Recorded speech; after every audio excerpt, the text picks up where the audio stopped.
Welcome to InFocus with Ejaz, Haider. The program that follows this introduction was recorded hours before India's strikes at 6 different targets in Pakistan and Azad Kashmir. The two experts, Dr. Daniel Markey and Siddharth Vardarajan, made the point that while India cannot achieve any political strategic objectives, its BJP government was straitjacketed by its own rhetoric and would be forced to do something on the ground. Now, the discussion also focused on the fact that any such action, depending on its scale and Pakistan's retaliatory response, would determine the escalatory potential of India's original action. Reports in the Indian media so far indicate that India has lost at least 3 fighter jets. Pakistan is claiming downing 5, and at least one of these jets is the Rafale. There are also reports, again in the Indian media, of a cyber attack on Indian military websites with the hackers having stolen sensitive data. Now, we obviously are awaiting further information. We could possibly get into another spiral of this, but it appears so far that the damage inflicted on India, i.e. the Indian Air Force, so far was a counter in real time that unfolded even as India was striking. The question now is whether Pakistan will keep the response to the current level, as in decide that its own prevention was enough, or whether it launches its own retaliation. And that is the big question which the National Security Council, as I speak, is debating. By the time this program drops, there is a strong likelihood of the situation escalating further unless third parties get into it or some kind of off-ramps are offered. So what follows now is the program, and hope you enjoy it. Welcome to InFocus with Ejaz, Haider. This program is supported by the Center for Security, Strategy and Policy Research. CESPR is an autonomous policy research center housed in the University of Lahore, and it tackles issues that impact contemporary security and strategic developments. This program is part of that effort. In his book, Destined for War, Can America and China Escape the Thucydides Trap? Professor Graham Allison tells us that while vacationing at the family compound at Cape Cod, JFK was reading Barbara Tuchman's The Guns of August. The point that stood out was how the European leaders sleepwalked into First World War. Reflecting on his own responsibilities, and this is a quote from Professor Allison's book, Kennedy pledged that if he ever found himself facing choices that could make the difference between catastrophic war and peace, he would be able to give history a better answer than German Chancellor Bethmann Hollweg. Yet, when within months he was faced with the Cuban Missile Crisis, he repeatedly made choices he knew actually increased the risk of war, including nuclear war.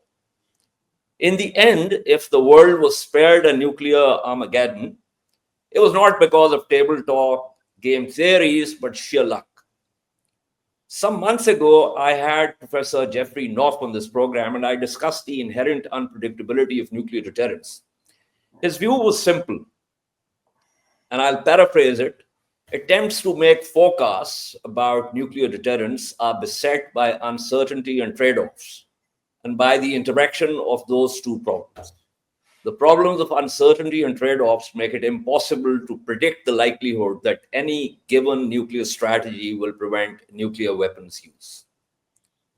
One of 4 positive cases studied by Professor Allison in the book that I earlier mentioned, which did not result in a direct war between the adversaries, was the US-Soviet Union case. Nonetheless, there were close calls. The two adversaries also learned that to survive, the center should hold, even if the periphery can be destabilized through proxy wars. In a way, the war happened, but not directly. As India and Pakistan go through another crisis, it is important to remember that they have a periphery only in a metaphoric sense. covert subversion at the subconventional level.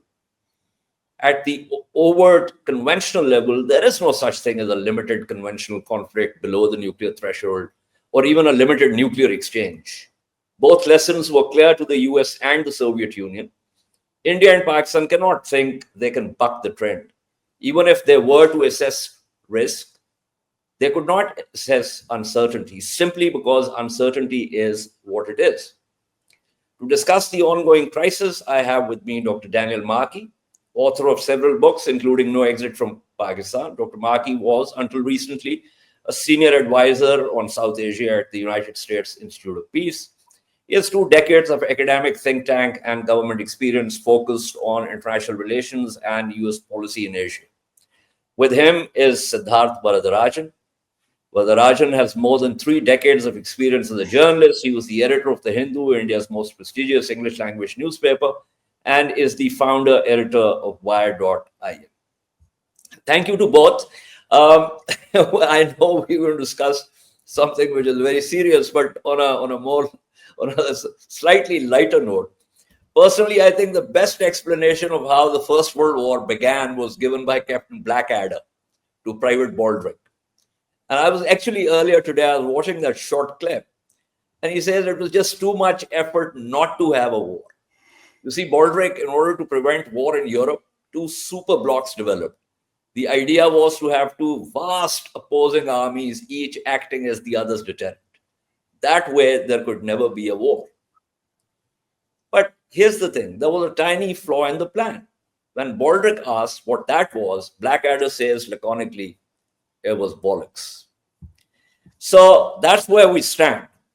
A lot of tabletop game theorizing, Twitter, social media. I never realized there were so many Clausewitz's and Yuminis and Sun Tzu's in the subcontinent. But that's where we are. So let me begin with Dan here. Dan, what do you think is likely to happen? And I'm positioning my question on the fact that the basic premise that India has conventional superiority across multiple platforms is not really borne out by facts on the ground. So what option or options could India possibly use? And I'm talking about kinetic options. There is a whole target bank of non-kinetic options, which obviously we can discuss. But let's begin with the kinetic part of it. Well, let me first say thanks for the opportunity to join you, followed up by a quick, I have no idea, to the basic question of what India will do. And I think that's where most of us are right now. And that's why you get so many people online saying all kinds of things, because nobody really knows better.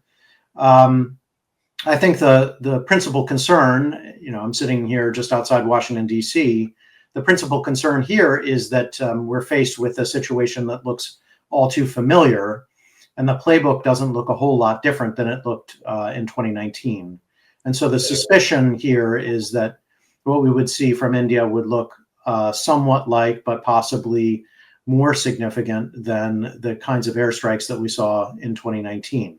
That's the suspicion. But again, we don't know. And we don't know how, even if India intended to do something that looked like the last time, which has the downside problem that just doing what you did last time might not be enough. Even if they tried to do that, it might not work the way that it worked the last time. It didn't work terribly well the last time. So we're stuck, and I think India is stuck with no especially good military options, as you have pointed out quite correctly already.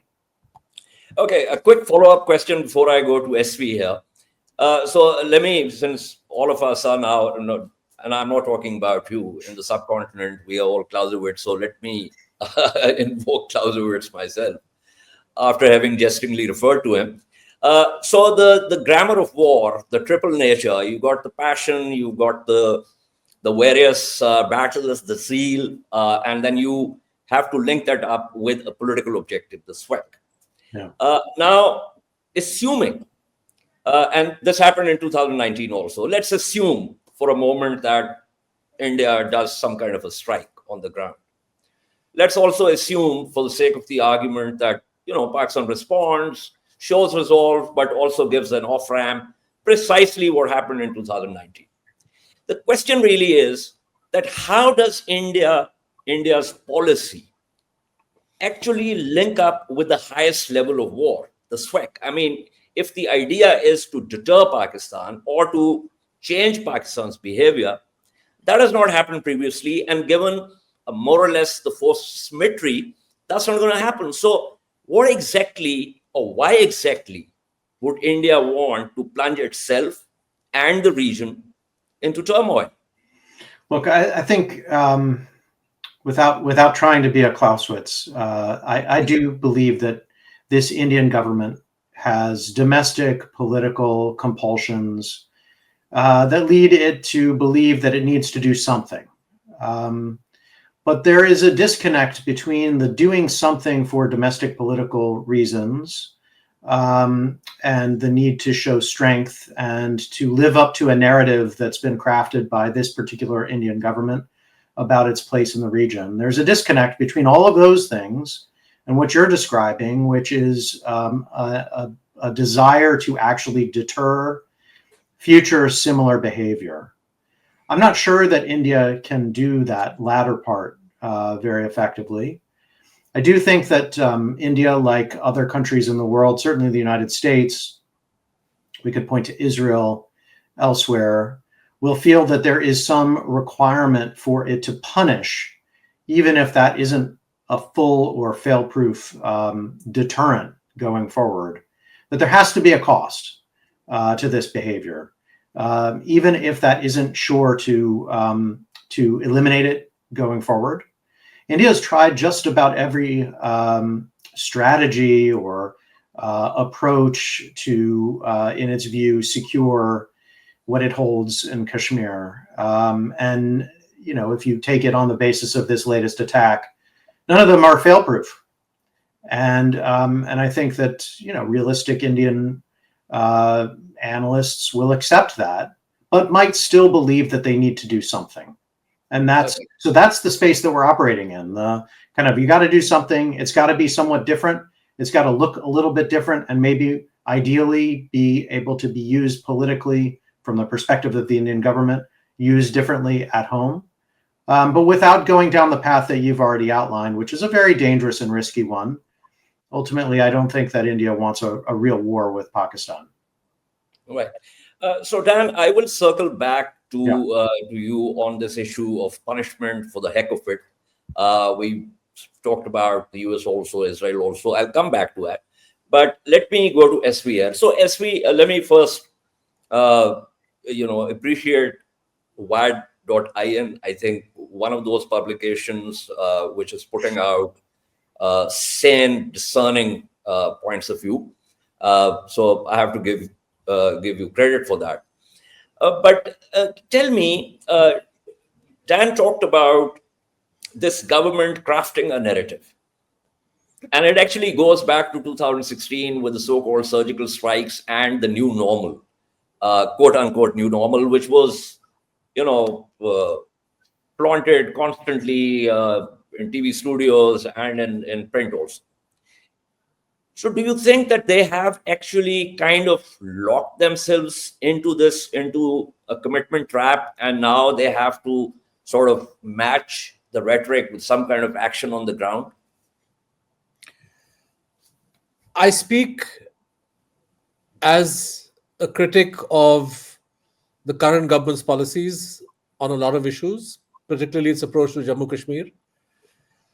But I have to say that the problem that confronts us today, the essential problem, rather than the derivative one, is not the Modi government's response or intended response or proposed response to Pahalgam. The problem that needs to be tackled, and India has been trying to come to grips with this for more than 2 or 3 decades, is twofold. The degree of resentment and alienation that people in Jammu and Kashmir feel towards the central government. That's problem number one. And problem number two, the desire by people across the line of control, with or without official patronage. We can debate that. I believe there is certainly, and has been in the past and continues to be, official patronage, but the desire and involvement of individuals and groups to foment violence, to use violence not just against Indian security forces, which is a military problem, but against civilians. And civilians in different parts of India, as we saw in Bombay in 2008, and civilians in Jammu Kashmir. So India has been, successive governments, not just the current Modi government. Successive governments have been trying to deal with this problem and have been successful or unsuccessful to different degrees. They've tried different methods. I think the government of India for ages tried to address the domestic aspect of this problem through a heavy-handed approach in which it rode roughshod over human rights and so on and so forth, realized that this was completely foolish and counterproductive, backtracked. Today, the approach that we see over the last 20, 25 years is very different from what it was in the 90s. But still, I think the central government is trying to does not have a coherent policy to deal with the political dimension to Jammu and Kashmir's problem as a domestic issue. On the question of people across the line of control, it is a fact that you have organizations that Pakistan themselves recognizes are violent, have engaged in violence, have engaged in terrorism across the border, have been involved in the terrorist attacks on Bombay. And the Manmohan Singh government pursued a certain line of action after 26/11, where they accumulated intelligence and evidence, shared that with the international community, shared that with Pakistan, got Pakistan to cooperate to a certain extent.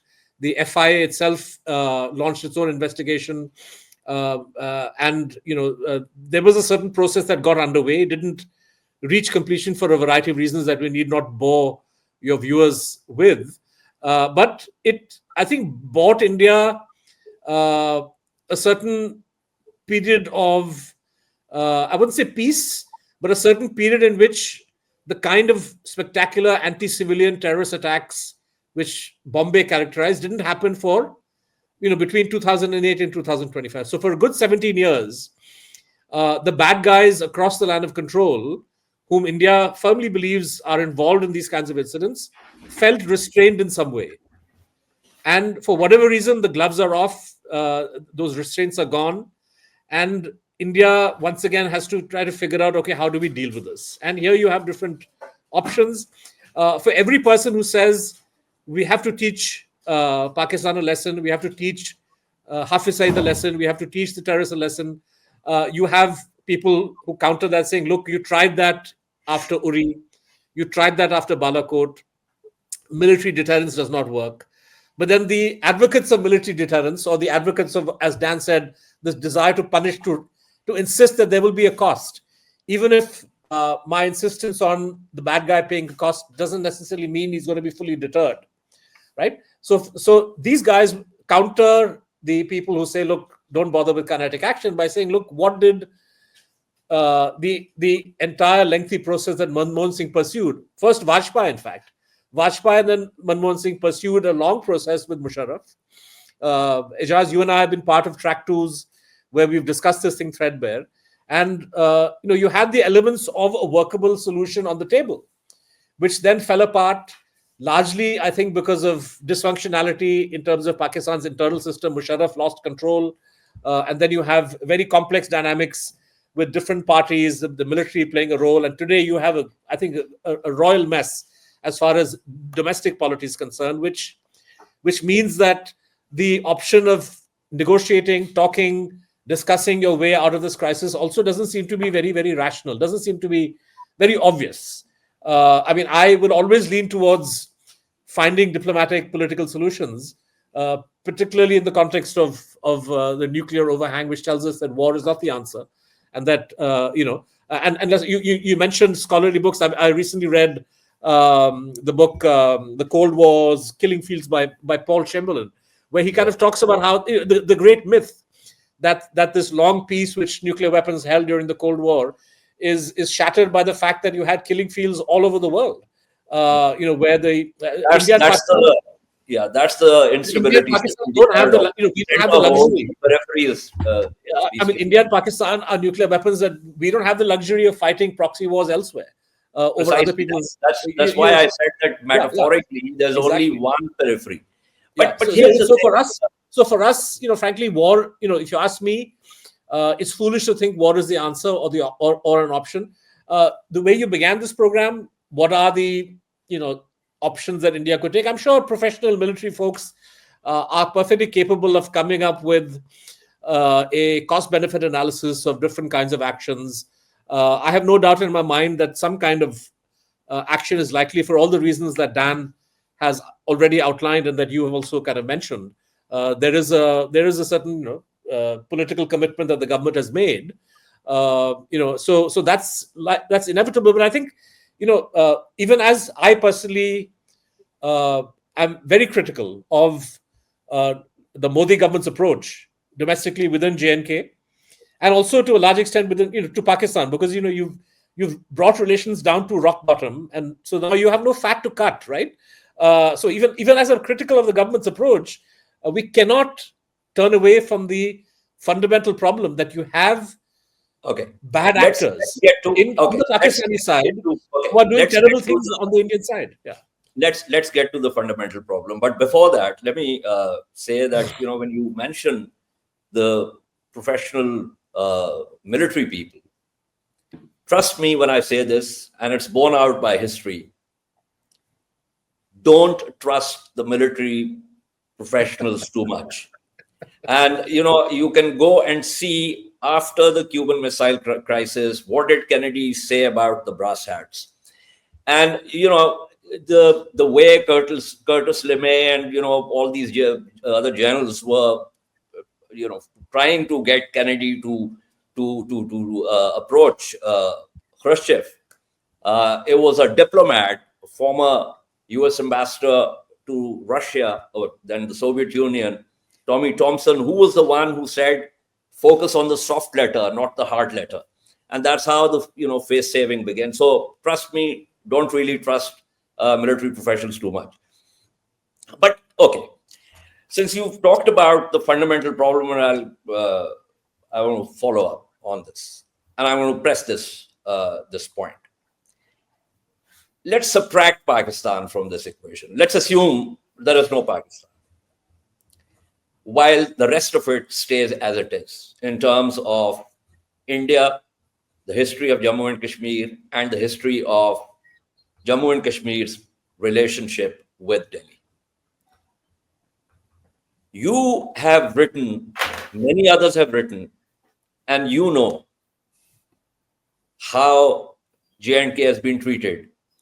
We talk about 370, although we don't even believe in 370 because we don't accept the instrument of accession. But nonetheless, much before Modi revoked it, it had started hollowing up. And the late A.G. Noorani has written a definitive book on it. So we know all that happened. How about you first deal with the problem of Jammu and Kashmir and the people that you mentioned yourself? They do not want to stay with and in India. How are you going to deal with that? Forget Pakistan for a little while. I'll come to Pakistan. And I'll come to Pakistan support. But first, I want you to respond to this question about how India should deal with J&K. Yeah. Frankly, I don't have evidence. None of us have evidence or definitive information to say categorically what or where the people of J&K want to go. This is something that let's have only they can tell us. Frankly, the only way they can tell you is if you allow them, if you hold a referendum, and they'll tell you. I'm not getting into that's a whole different debate here. But I'm saying, short of a mechanism where you directly ascertain people's wishes, and that mechanism for a variety of reasons, the government of India blames Pakistan, Pakistan blames India. That hasn't happened and will not happen. So that's not on the table.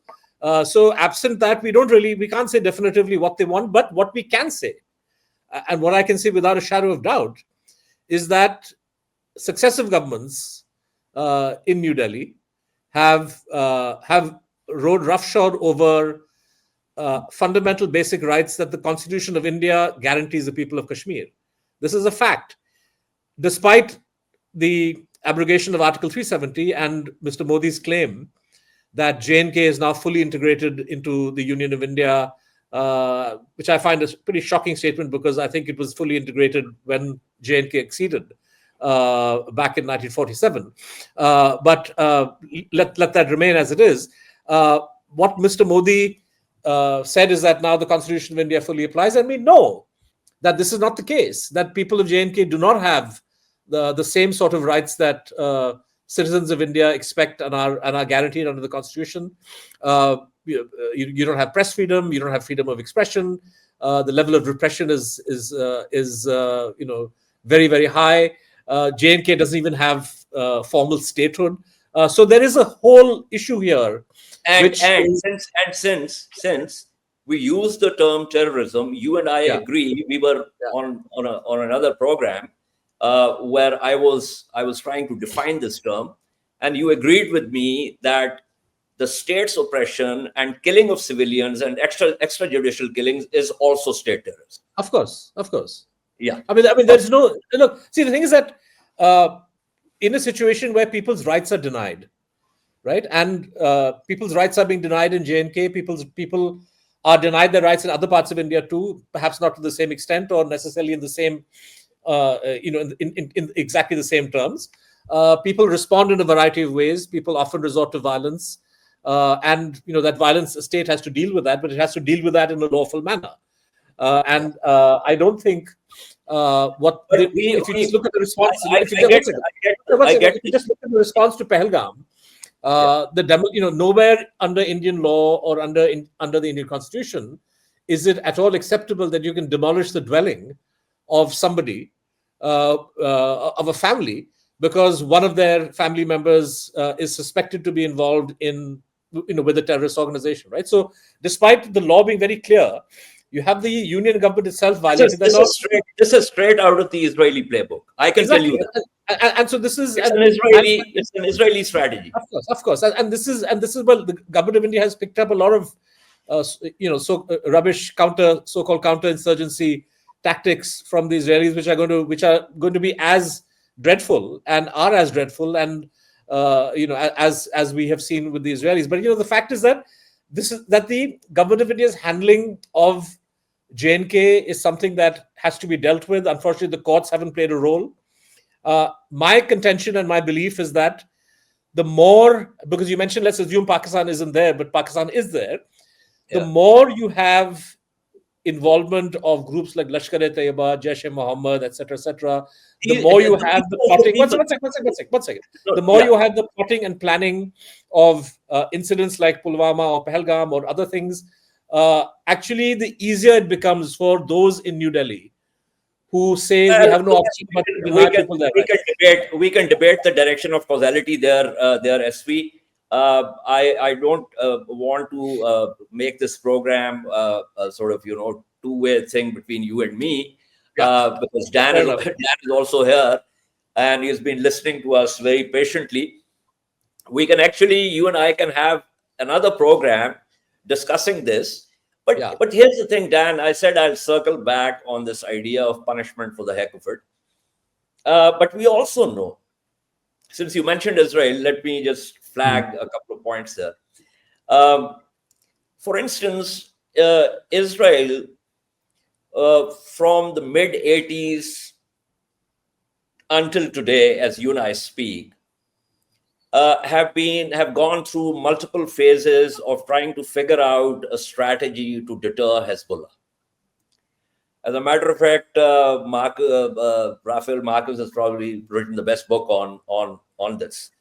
But they have not really. I mean, they ultimately decided on that horrendous Dahiya doctrine, in which they decided that this is going to be state-on-state deterrence, and therefore we're going to hit Lebanon, civilian infrastructure, destroy, and raze it to the ground. But that hasn't happened. Recently, we have seen US bombing of Yemen. And it's kind of interesting the way technology has diffused laterally, and also the commodification of technology, that you've got a $20,000 loitering munition that forces a $6 billion platform to make a hard turn and lose a $60 million aerial platform. So my point being that the Houthis are not being deterred; they're still going on. The Israelis earlier today, sent a strike package of about 30 aircraft. The Houthis would still, respond.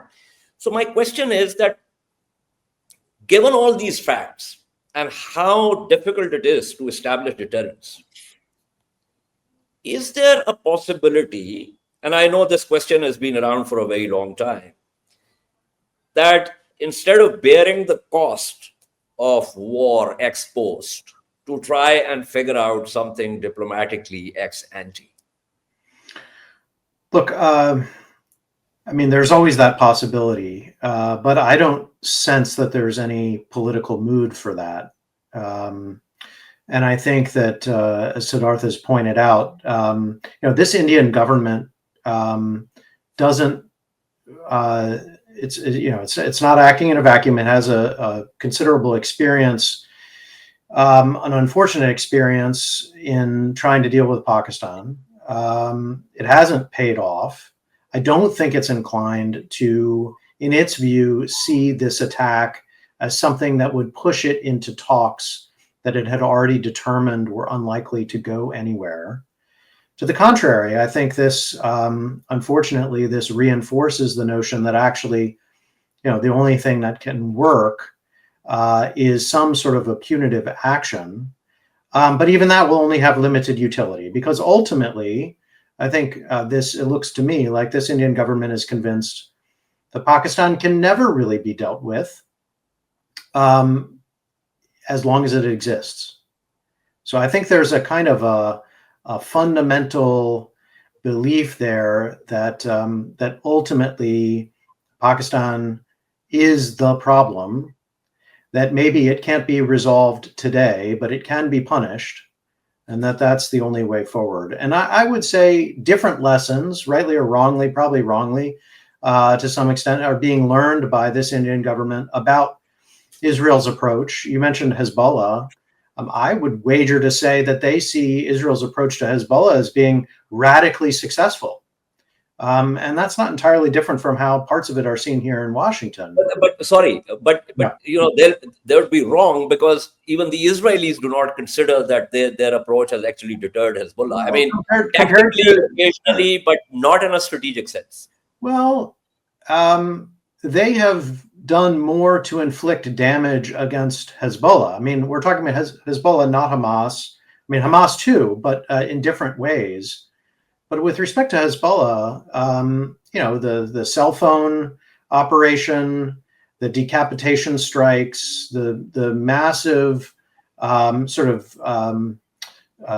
preemptive strikes, and the ability to withstand the Iranian reprisal missile and air attacks, I think have convinced Israel that actually it took full advantage of the strategic opportunity presented, and dealt a devastating blow against an adversary. That's, again, that I think is likely how it's seen in important Indian circles and many circles here back in Washington. And so if that's the case, I think that holds out, in my view, a false promise that you could inflict a similar type of successful attack against the terrorist backers who did this strike in Kashmir. The very obvious difference is, of course, the India-Pakistan relationship is not asymmetrical in the same way as the Israel-Iran or Israel-Hezbollah relationship. But there too, again, there will be an argument that weak-minded Americans and others told Israel that they couldn't pull this off, and yet they did. And so maybe India can do something similar. So I think there's a sort of a tantalizing prospect of a major blow against an adversary that's being held out there. But the circumstances are somewhat different. Except that India is not Israel, and That's for right. instance, Pakistan is not Hezbollah. No, And we're also, Iran. We're Iran. and also the fact that in many cases, I mean, the entire ground AD assets, Israeli assets, were constantly being replenished by the United States. The US was itself providing the air defense umbrella to Israel against Hezbollah, also against Iran, also. So a number of factors are radically different, from what we have. Couldn't agree with you more. But yet, I think that still is the sort of the. No, but I take your point, and it's a fair point. And I want to take this point to SV. But before that, in fact, since SV talked about this, I remember I was part of an 8-member delegation of Pakistani journalists, the first ever, that back in October 2004, that went from Amritsar to Jammu, and from Jammu we were bussed all along the Pir Panjal range to Srinagar. And I remember on the bus I read a story by Siddharth on the front page of the Hindu, where he talked about the visit and all that. So those were different times. But here's the thing, and the reason I mentioned this is because we came pretty close to what was achievable, and where I would differentiate previous governments from this one, and this includes Mr. Vajpayee's government, even though he was an RSS apparatchik, the fact is that he was in a completely different league.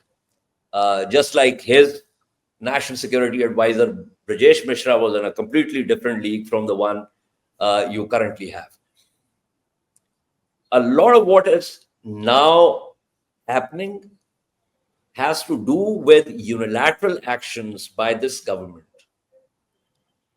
And this is exactly the kind of thing, if I were to give the analogy, you got the Abraham Accords, Israel can have peace with all the Arab leaders, and therefore you can present the Palestinians and they are irrelevant, except then you get October 7th.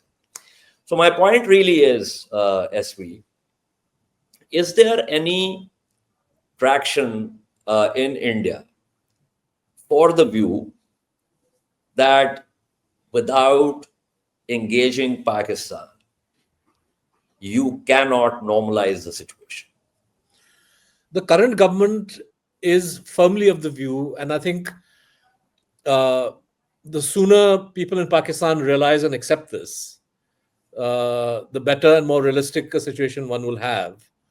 They are firmly of the view that Pakistan is an external factor, in the sense that Pakistan retains the ability to interfere, to foment problems, foment terror, etc., but they do not see.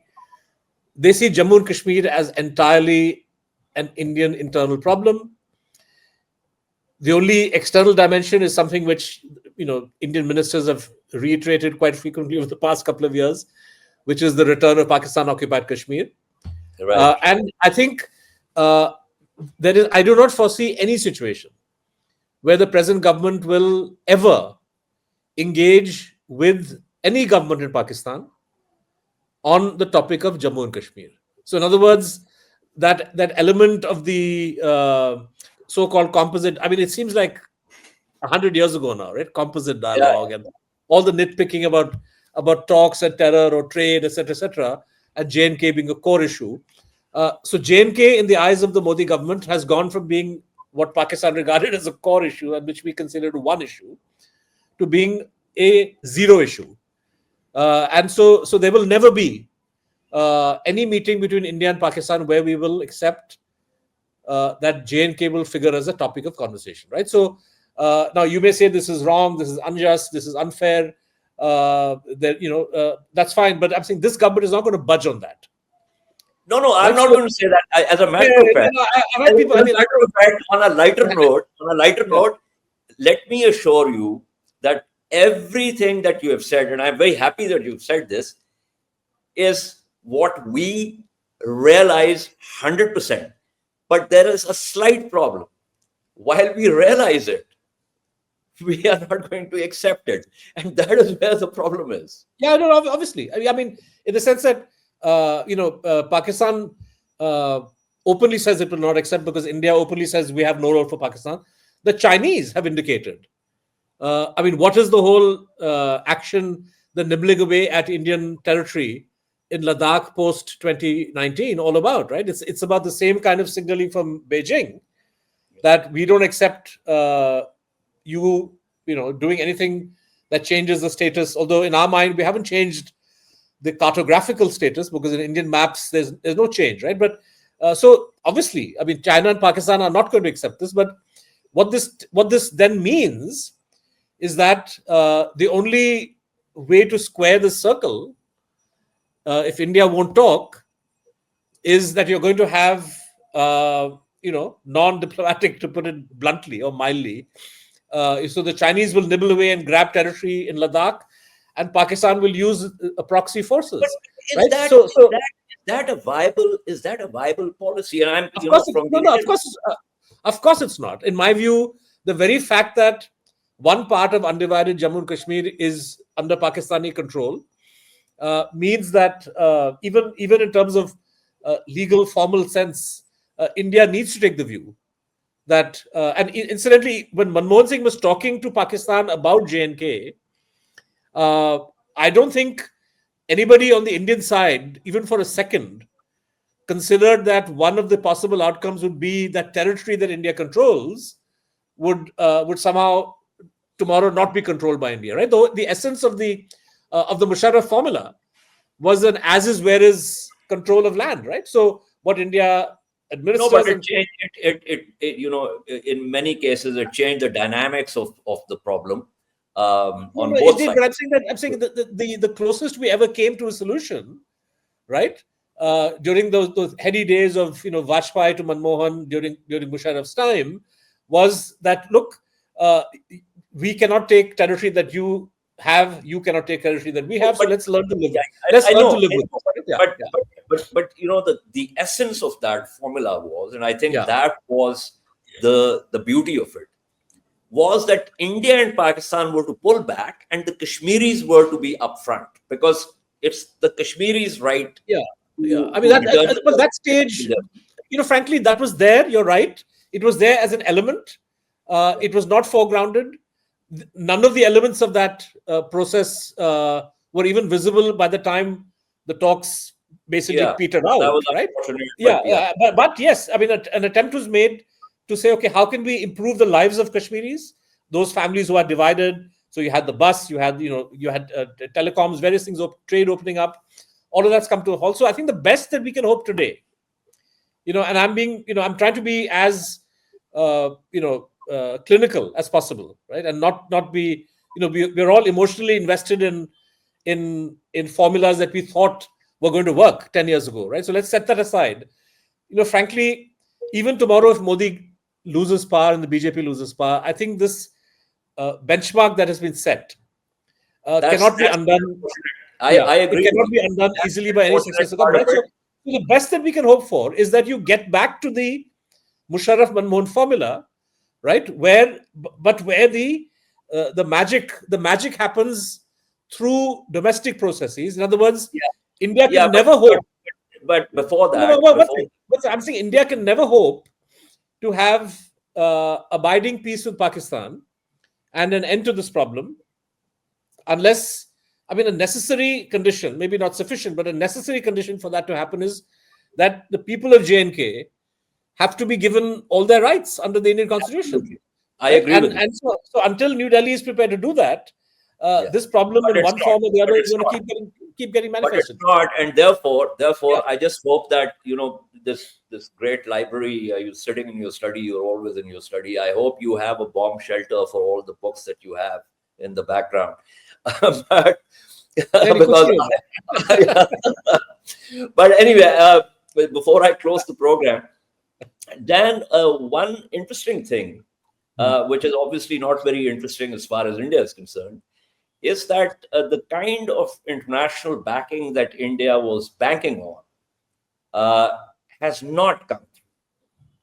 As a matter of fact, I've seen multiple social media messages by a number of Indian opinion makers actually rather lamenting the point that, and including their foreign minister, Jaishankar, saying that, we don't need preachers, we need partners. And earlier today, the OIC put out a statement which actually mentions Kashmir as the cause of instability and stresses that it needs to be tackled and resolved. And this flies in the face of a number of, what's the word I'm looking for, statements by BJP ministers that India has even isolated Pakistan from the rest of the Muslim world. So I won't get your view on this disappointment, this kind of disappointment for India with reference to, is this because the US administration has a lot on its plate? Well, what's going on? Yeah, certainly the US has a lot on its plate. There is the broader problem that I think India faces, which is that it has clearly invested and has been very forthright over the past almost decade now, I suppose, in clarifying that its global position would be one of strategic autonomy, of going its own way, of standing up for India's interests, of not being sucked into other people's problems, of pointing out where India's problems were not being taken seriously enough. Therefore, particularly on the Ukraine war, for instance, India wouldn't prioritize Europe over Asia and so on and so forth. And that comes with, as India, I think, is finding, some downsides, which is that when India feels like it needs to have partners and semi-allies have its back, they're nowhere to be found, or they're less willing to stand up and be counted than India would like. Frankly, I think, unfortunately, the lesson that may be learned from those in Indian positions of leadership is that it's a self-help world, and that rather than this inducing a degree of maybe India needs to do more to cultivate sometimes costly partnerships and even alliances with other partners, so that when it needs help, it will have it. Instead, it will just simply have to go its own way and recognize that that is the way the world works. So it'll be reinforcing of those tendencies rather than reshaping of them. I would amend a little bit. I mean, yes, President Trump clearly has no interest in being sucked into this conflict. He's said more or less as much. Other American leaders, particularly, sort of on the more hawkish Republican side, have suggested, that they are firmly in support of India. But where the gap lies is that their support, they don't want to see a war, right? So it's sort of, we'd like to support India. We'd like India to be able to do something to defend itself. We'd like to be as helpful as possible diplomatically, but short of an actual war or anything that will really cause the world to be even more tumultuous than it already is. I think that's probably where most of the Republicans actually are. Thank you, Dr. Daniel Markey. Thank you, Siddharth Vadarajan. It was a very insightful discussion. I'm happy we had the opportunity to do this. This is all from this episode. If you like the discussion, click on the subscribe button. That helps us bring you quality discussions. Until our next episode, goodbye and stay safe.